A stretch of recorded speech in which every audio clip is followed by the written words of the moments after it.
Say you've just created this cool clock for this new scene that you're making, but you want to be able to actually move it around without having to select everything, like pressing A or doing a box select like that. Because sometimes, you don't select everything, you move it, and wow, you're left with this little piece hanging off over here.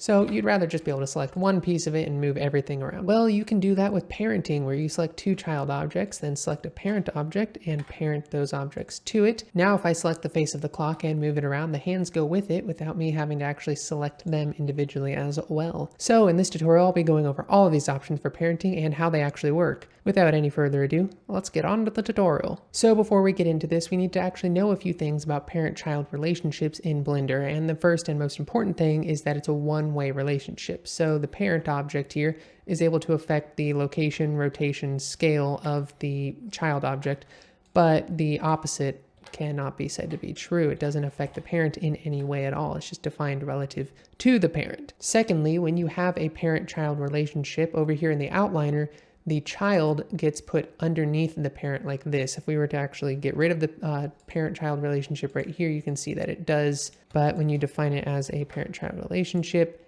it disappears inside like that. And if the two objects are in different collections, the child will actually continue to show up. It'll be hidden underneath the parent, and you can actually still see that relationship if you expand on it right there. But it will continue to show up in the collection that it is actually a part of. And then when you bring it to the same collection, it just disappears entirely and goes underneath the parent like that. So now that we've gone over that, we can start going over how to actually create parent-child relationships and what all the different options actually do. To create a parent relationship, you're always going to select the child or children objects first, and then select the parent object last. See how it's outlined in yellow right here and the children are outlined in orange, and then you'll press Control P and that will bring up the parent context menu right here. Now the first option is object, and what that does is it's just a simple parent. It just creates that, and then now both of these objects are linked to the parent object, and any changes that we make in the transform panel, like moving it around, rotating it, or scaling it, are going to affect the children object in the same way that it affects the parent object. This is a pretty straightforward option, and when you select it, the children are going to maintain their original position when you create that relationship. They're not going to move around or anything.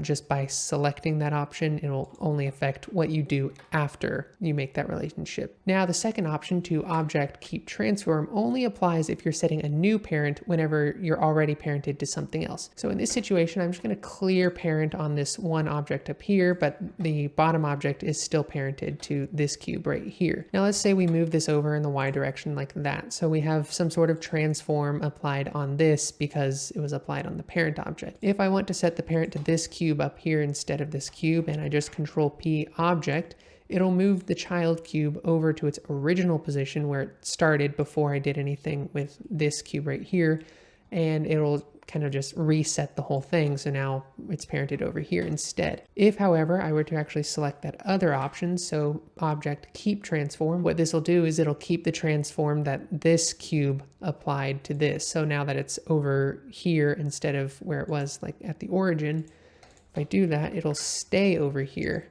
And now it's parented to this cube, so I can move it around from here. But it's over in this new position. It's useful if you're going to be switching around parenting and the transformations that you've applied, you actually want to keep them. So to know what this third option, object without inverse, means, we need to know what an inverse matrix is, which it essentially is kind of just calculating the difference between a child object and a parent object. So if we parent this cube to the monkey, what it's essentially doing is it's taking the difference between their two origins, which in this case, it's about 3 meters. You can see it's 3 and 0. So if we take that distance from here to here is about 3 meters. It's just saying give this cube the origin of the monkey, but offset it by 3 meters in the opposite direction like that. It's essentially just Blender's way of kind of keeping the cube in its original position behind the scenes. It's not something that they really concern you with. It's not something you can see, but that's how it's able to actually stay right there where it is when you set a parent like that. So what this object without inverse is doing is it's setting the parent, and then it's not using that inverse matrix. So when you select it, the cube takes on the position and scale of the parent object as it sits right there. So now, I've scaled this monkey down to 0.5 and I've given it a position of about 3. So when I do that, the cube just jumps over and takes that same position and everything. And, we can still move it back over where we wanted it. Just take it over and move it to the x-axis about -3 meters and then scale it up to 2. And now it's basically the same as it was before. And it functions the same. And we've just created an inverse matrix by doing that. So if you just want the cube to take the position and size and rotation or whatever of the monkey and not have to worry about if they're aligned or anything, then that is the option for you. So this vertex option right here actually parents the child object to a specific vertex on the parent rather than the object origin of the parent. So if we just go ahead and select that, you can see that the line is being drawn to this corner right here, this little vertex. So if we take this and move this vertex around, you can see how it's actually moving around our cube like that. And if we move something else around, any other vertices, actually we just select all of the vertices and then deselect that one. Then you can see that it's not affecting the cube at all, only when we move this one specific vertex around. And of course, when you do it like that, it's still working as well. Now, an important thing to note is that this does, affect the translation of the object as you would expect, but it doesn't affect the rotation or the scale of the child object. So if we scale up our icosphere here, you can see that the cube maintains the same shape. And if we rotate the icosphere around, the cube moves to maintain its position relative to this vertex, but the cube itself does not actually rotate to go along with it and follow it. Now, Vertex Triangle does a very similar thing in that it's using vertices from the parent instead of the object origin, but this time it chooses 3 vertices from the parent instead of just 1. And what this allows us to do is actually to get some, rotation data in here as well, so we can rotate the object along with it, and it allows us to scale it like that. And the reason you would use this one instead of just object is it's helpful if you're doing something with some deformations.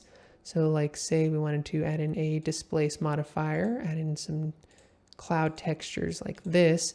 And then now as we're kind of, scaling this around and doing all that stuff, you can see how we're actually getting, capturing some of that deformation data. And it'd be helpful if you're wanting to like parent the child object to the surface of an object that you're deforming so that it can actually kind of move around with the surface and deform with it. It doesn't actually deform the child object though, so that's important to note. It's just matching it to a specific piece of the parent rather than the whole object. Because, if we did it with the object parent method, then it wouldn't have all this rotation with the deformation like this. In fact, here, let's just clear the parent and then parent it to the object like this and just use object. And now as we're moving this around or whatever, you can see it's not affecting the child at all. So the vertex triangle method allows you to actually capture some deformation and use deformation to affect your child object as well. Now, an important note on these vertex modes. If you're in object mode when you create this relationship, it will just select the nearest either vertex or group of vertices for it. But you can actually select your own custom vertices by selecting the child object. So let's just clear this like that. Select the child object, then the parent object, and then if you tab into edit mode, you can select either a single vertex or a group of vertices like that, and then parent it like that by then, while you're in edit mode, just go ahead and control parent like that. And if you have 3 vertices selected, it'll just give you the one option to make vertex parent. And then now, as I kind of move those around, you can see how it works like that.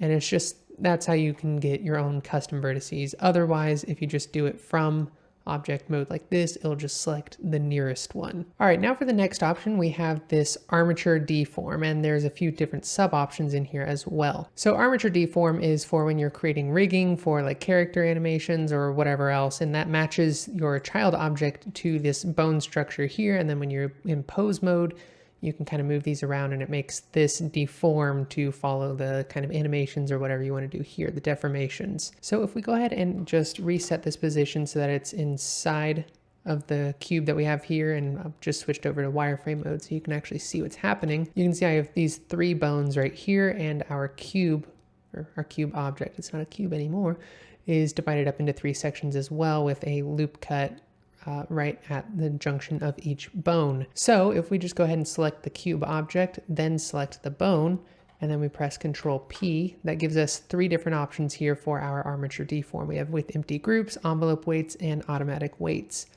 If we select empty groups, what this does right here is on the child object, it creates vertex groups for each bone. You see we have bone 1, or bone 1, and bone 2, and that corresponds to the 3 different bones that we have here. But there are no vertices assigned to any of these vertex groups. So if I tab into edit mode and go ahead and just deselect everything, nothing is selected right now.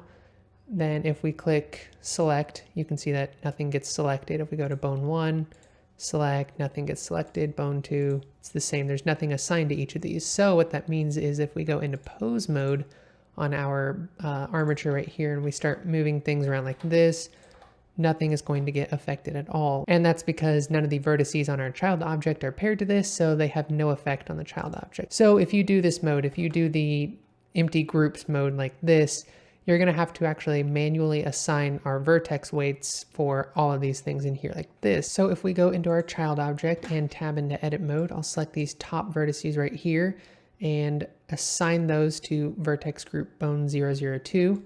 Take this middle group right here, assign these to bone 1, and then take the whole bottom set right here, all 8 of these, and assign these like that. Now if we go out of edit mode and then select our armature and go into pose mode right there, we can actually start to see how it's affecting our object like that. And I'll just go ahead and actually go out of there. I'm going to add in a subsurf modifier to our cube just so that we can kind of see what's going on here a little bit better as well.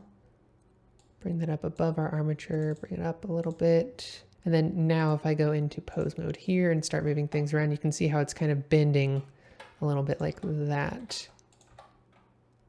And then, this does like that. So that is how you use the empty groups armature deform method. Just remember that it will create all your vertex groups for all the bones you have, but you have to manually assign all of them. So let's go ahead and just remove all these vertex groups, come over here and under relations, I'm going to clear out our parent like that. So now our cube is no longer parented to the armature like that. And then we will go ahead and just Control P, and then we'll skip envelope weights real quick and go over to automatic weights. And what this does is it pretty much works like empty groups, except this time it does assign the vertices to the vertex groups.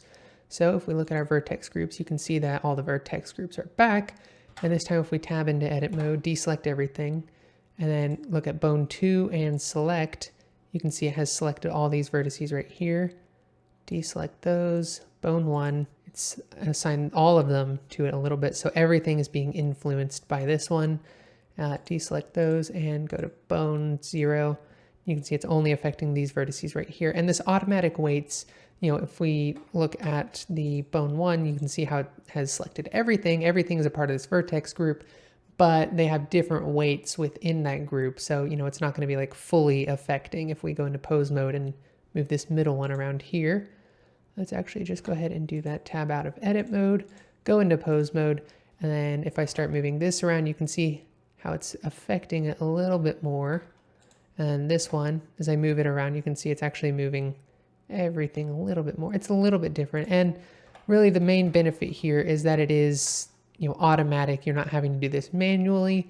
So if you're just doing something really simple like I've done here, like this, it might be a good thing for you. You might like this option instead. It's just less work for you. So, it's a lot easier if you do it this way, but you may not get the right results. It may be assigning the weights improperly, especially on more complex meshes. And if that happens, you may just have to tweak it yourself or just scrap it all together and go with an empty groups method and assign everything manually. So let's go ahead and clear all these again. Let's select our child object and remove all our vertex groups, go into the object relations and clear out that parent. So now it is again not related to that at all.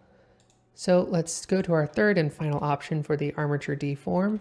Control P, envelope weights. So this one functions really similar to the automatic weights. It creates the vertex groups in our child object and it automatically assigns everything to those vertex groups, but it does it a little bit differently this time. Rather than just being completely automatic and assigning all of the weights automatically, there's a little bit more user control. So if we tab out of edit mode and then go to our armature, we can actually go on over to our settings right here for the armature, the bone properties like this. Look at deform, and then you see this thing called envelope distance and envelope weight. And what this does is it kind of is a radius of effect for each of these bones. So if something is outside of this radius, then it won't be affected by the armature at all when you set this. And that's an important thing to remember. It's only when you set it. So if we just go into pose mode, you can see that it basically functions kind of like it did before. It's a little bit different. It's less smooth right here because it's not rolling off, because that is outside of the radius. And if we go on over to our cube and like say take this top face right here and scale it up really big so that it falls outside of our envelope distance, 0.25 meters.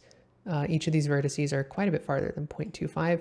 Right now, it is still being affected because we've already set the weights for everything. But if we were to actually go out of pose mode and kind of reset this by Control P and then just do it again, just click this envelope weights, nothing has really changed that we can see, obviously. But if we go into pose mode now, if I move this around, you can see it's not affecting these top vertices because they are outside of the envelope distance. And if we just increase the envelope distance to like say 2.5 meters, I don't know if that's within that radius. So we'll just select this, select that, Control P, envelope weights, and try it again. There we go. You can see it is now affecting these, but as a result, it's also affecting the ones, down at the bottom a little bit more because they're now more within that envelope radius. So this option is kind of in between the empty groups and automatic weights. It's automatically assigning all the vertices to the different vertex groups, but there's a little bit more user control in how those weights are assigned rather than just being completely automatic and you not having any input. So if we just head back on over to object mode and kind of reset this, scale it down a little bit, then we can start to get into these other two options here for bone and bone relative. They function kind of similarly to the vertex and vertex triangle options in that you can parent this object to a specific part of our armature rather than to the whole object. So let's go ahead and clear out our parent and remove our vertex groups because we won't need those anymore. Let's move this over like that and take a look at these things. If we just go ahead and parent our cube to the armature like this with object, then it functions basically like it does with any other object mode. The scale, rotation, and location of it get carried over to our child object. But if you want to parent your cube to a specific bone in your armature, you can do that as well. So let's get rid of that parent like that and select both of these. And the way we're actually going to do this is by selecting both of them and then going into pose mode and select which one you want to be the parent. And let's just say it's this middle one right here. Then you Control P and select bone. And now what this will do is that when you're in pose mode like this and you're moving this around, it is parented to this particular bone. So you see as I move it around like that, it's affecting it. But if I move around this top one, it's not doing anything to our mesh right here at all because it's not moving the bottom on it. If I move this like that, it continues to move that around like so.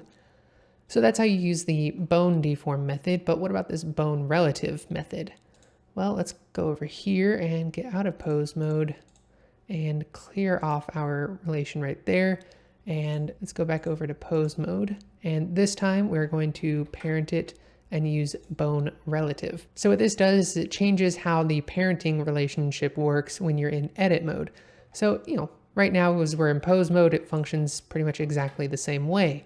But if we were to actually go and tab into edit mode and say, move this over on the x-axis by 1 meter, if I tab out of it, the cube stays in the same place and then just working as it did before. Whereas if we were to do the opposite, so let's tab back into edit mode, move this back over by -1 along the x-axis, and then go into object mode, remove this parent like that. One more time, we're going to select our bone and then go into just regular bone parenting. If we tab over and move it along the x-axis by 1 meter, once I get out of edit mode and go back into pose mode, it stays with the bone that we have here, even though we moved it in edit mode. So that's the difference between that and bone relative mode. If you're in bone relative, then as you move your thing around in edit mode, then when you switch back to pose mode, it doesn't change where your child object is. It stays where it is and then just responds how it normally would from there. Hope that was kind of clear, maybe not. Anyways, that covers all of our armature related parenting methods. So let's just go ahead and clear all of that stuff. Let's delete our armature and let's go on to this curve deform mode. And what this does is it just creates a curve modifier in our modifier stack right here. So let's also remove this armature modifier. We'll leave our subdivision surface and create a curve object like this. Just create a default Bezier curve, scale it up a little bit. So if we take our cube object right here and then shift select our curve and then control P, you can see how we have this curve deform option. If I do that, then it just moves it around like that. And you can kind of see it's doing a little bit of something weird right there. If we take a look at it, then you can see that it's actually created a curve modifier on the cube. Let's just rotate it by 90 degrees so that it's kind of laying along the cube like that. And you can see how, as I'm moving it along, it's, doing it like it normally would. It's basically as though you had just gone in here and added in a curve modifier yourself. The key difference here, though, rather than just adding it manually, is that it creates this parent relationship with our Bezier curve. So what this allows you to do is now move around your curve in object mode. And when you do that, it's not giving you some weird behavior here. So let's actually just duplicate those, move them up here. I'm going to remove the parent and remove our curve modifier. So you can see how if we add the curve modifier back and then select our Bezier curve, it's doing a really weird thing like that. Let's actually just move this one out of the way. You can see how it's all the way over here. And now if I move this around, it's behaving really weird because this isn't moving with it. The object origin is not matching our curve object. So that's why it's actually a really handy thing. It's a really good shortcut to create this curve modifier in here so that you can actually utilize it a bit more efficiently rather than in this case, it's behaving really weird as I'm moving my curve around. And the usual workaround right here is either to, let's just reset that. The usual workaround is to either select both of them and move them around, or to just take our curve, go into edit mode, select everything, and then move it around from there. It functions the exact same way, but it's one less step. It's a lot easier this way, just to use our parenting methods right here as well. So the follow path and path constraint method pretty much do the exact same thing, but a little bit different. And the follow path method is actually kind of outdated and harder to use. I'll just show you what I mean. So if I click follow path and then press play, you can see how it's actually moving around like this and it's kind of following the path, but it's offset and it's really weird like that. So the way you would kind of fix that, if you wanted it to actually follow along, you would just move your cube to wherever it is supposed to go. And then now you can see how it's actually following the path along like that. But the important thing here is that there are no controls with this. So if we look at our object constraint, there's nothing here. And it looks like, it seems to me like this path that it takes from the start to finish takes 100 frames to complete that path. And there's no way to change that as far as I can tell. There's really no controls with this. And like I said, it's not automatically putting it where it needs to go right here. It's, just staying where it is and then just creating a link to that position where it's relative to that. It's a little bit unhandy, and the Blender manual actually recommends not using this method at all, but instead using the path constraint method. So if we do that and choose path constraint, you can see how it automatically moves it and lines it up right there like that. And as we're moving it along, it goes like that. And the most important thing really is the fact that it creates a constraint that you can edit and control here. It defaults, similarly to the other one, to 100 frames for our animation to reach the end of our curve. And there's really no way, there's no keyframes, there's no control here, but you can actually modify this yourself by clicking the fixed position like that.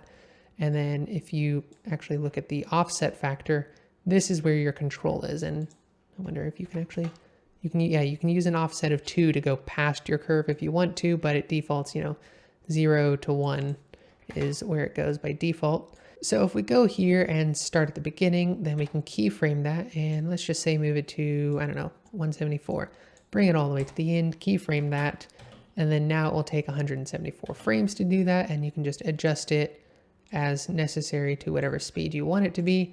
And that's how you do it manually. And then if you want to get that whole following the curve so that it's changing the angle, then you just click follow curve like that. And it'll just face whatever direction you have it. You can rotate it along Z, and now it'll just kind of point in the right direction like that. If we put it if we just go ahead and set this to -90, now it's always pointing along the tangent like that. And now it just follows the curve. It's simple, and this method is a lot better than the other method. But you'll notice here though that it does not create a parent relationship under the relations tab like this, even though it does continue to follow the curve around. And so it's not that important because it does continue to follow the curve. There's not really a whole lot of difference here. So that's how you use the path constraint method like that. Again, you could also, obviously just do it yourself by using a follow path and then setting the target to your Bezier curve and fix position, follow curve. And obviously we have to delete our keyframes there and just kind of, set new keyframes like that. And now it just follows the path like that. So, it's just a shortcut to use the Control P path constraint. And between path constraint and follow path, just ignore follow path. It's not really that useful. There's no controls with it, so use path constraint. And now finally for the lattice deform method. To use this, you're actually going to have to add in a lattice object. We'll scale it up just a little bit. You can see I have this cube here with a subdivision surface modifier, and we have our lattice here. We can go into our lattice settings and just up the resolution a little bit all the way around so we can have more control points. Then we'll set this relationship by selecting our cube, then our lattice, Control P, and then lattice deform. And what this does is it kind of functions like using proportional editing on our cube, but this way we can actually control the lattice instead. And let's just start moving things around. You can see how it's deforming our cube as we're going around like this. And the good thing about using this compared to proportional editing is that it's a lot easier to kind of undo what you've done. So like this vertex that I did up here, if I just kind of moved it up like that, but if I wanted to undo this and flatten it out, I just bring it back down like that until it's kind of level with the rest of them. It's a lot easier to undo that. If I were doing proportional editing, it would get a bit weird. And especially since, I'm using a subdivision surface modifier, I can't do proportional editing with that. I can't make these shapes with a subdivision surface modifier. If I wanted to do that, let's just say duplicate it, move it over like this. Let's remove our lattice deform and try and, replicate something like that. If I go into edit mode, there's no controls here for me. So if I wanted to do it, I'd have to apply my subdivision surface. And now I have all these options right here. Let's select this vertex right here, turn on proportional editing and move it up like that just a little bit. Let's say move it up by, 0.5 meters. And now we had this little bump right here. But if I wanted to undo this bump, if I try and move it down by 0.5 meters, you can see how it has this ripple right here in the middle. And that's because as it's stretching out the mesh, the radius of our effect of our proportional editing kind of changes as well. So then you're not able to flatten things out a little bit. Whereas for our lattice right here, if we wanted to flatten it back out, we just have to move this one vertex of our lattice back down, and that would kind of remove all of the effect. Not to mention the fact that you can actually control our strength. If you just want to have, like some sort of pulsing thing like this, like a heart beating or whatever, you could do that really easily with the lattice method as well. Not so much with our manual method over here with our proportional editing. You can't undo it. You can't change the strength of it.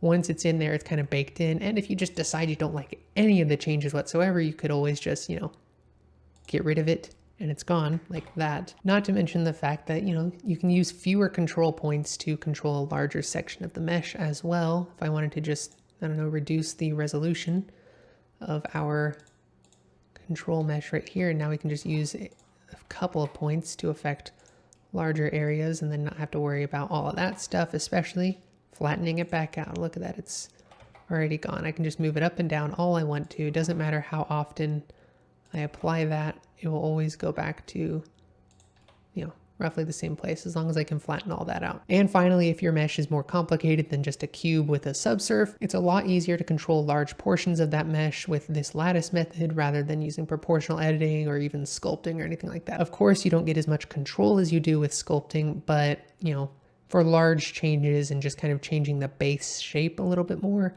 this might be a preferred method that you could use. And of course, as I move around my lattice, since there is this parent relationship right here, it moves around our cube as well. And finally, clearing out our parent relationships. I've been kind of doing it throughout the video, but it bears going over.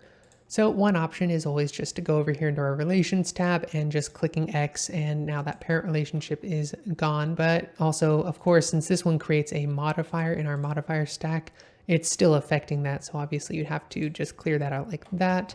Or if you're just using an object mesh, it would be over from there. But if you don't want to do that, there's also the shortcut Alt-P, and that brings up these three options: clear parent, clear and keep transformation, and clear parent inverse. And the difference between the two of these comes really down to how it behaves if you've moved your object around at all. So let's take this lattice and move it off over here into the distance somewhere. And then if we Alt-P and clear parent, it takes our cube back to its original position like that. It gets rid of all the transformations we have imparted upon that. So if we actually do clear parent and keep transformation, then we do that. And now as we move our cube around, it kind of, doesn't move that around either. But now it's just staying where it was when we actually canceled that parent right there. As for the third option, clear parent inverse, that removes that inverse matrix that I was talking about before. So let's just go ahead and clear this and keep transformation and take our cube here and, I don't know, scale it down and rotate it like that. So if we just Control P, parent to object, you can see that it's staying where it was and not taking the position or rotation or anything like that of the parent object, because we didn't use it without the inverse like we kind of talked about before.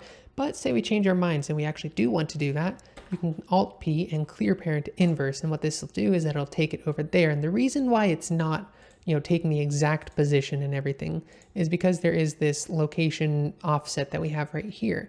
So if we just clear that out, now you can see that it is taking that position, and then it basically just kind of functions like it normally would, like that. And one final note about parenting, you can have multiple levels of parents. So if we just go in here and create an empty object like this, and you know that this cube is a child of this cube right here, but we can actually take this cube and make it a child of this empty. So we can Control P an object.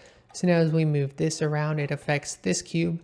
And then if we move this around, it affects all of them. And that's called a grandparent. And then you can really have, an infinite level of parents and grandparents and all that stuff. The important thing to remember is that you can have multiple children to one parent, but one child cannot have multiple parents. So there you go. That's everything you need to know about parenting in Blender. I hope you enjoyed the video. There's definitely a lot of useful stuff you can do with parenting, and I hope you find a way to use these tips in your own projects. If you have any questions or want clarification on anything I went over in this video, feel free to let me know in the comments down below, and I will get to you as soon as I can. Before I finish this video, I'd like to thank my patron Kelly Johnson for continuing to support me, and if you'd like to support me as well on patreon.com/ltfilm, that would help me continue to bring you these high quality videos. Anyways, that's all I've got for now, so I'll see you on the next video.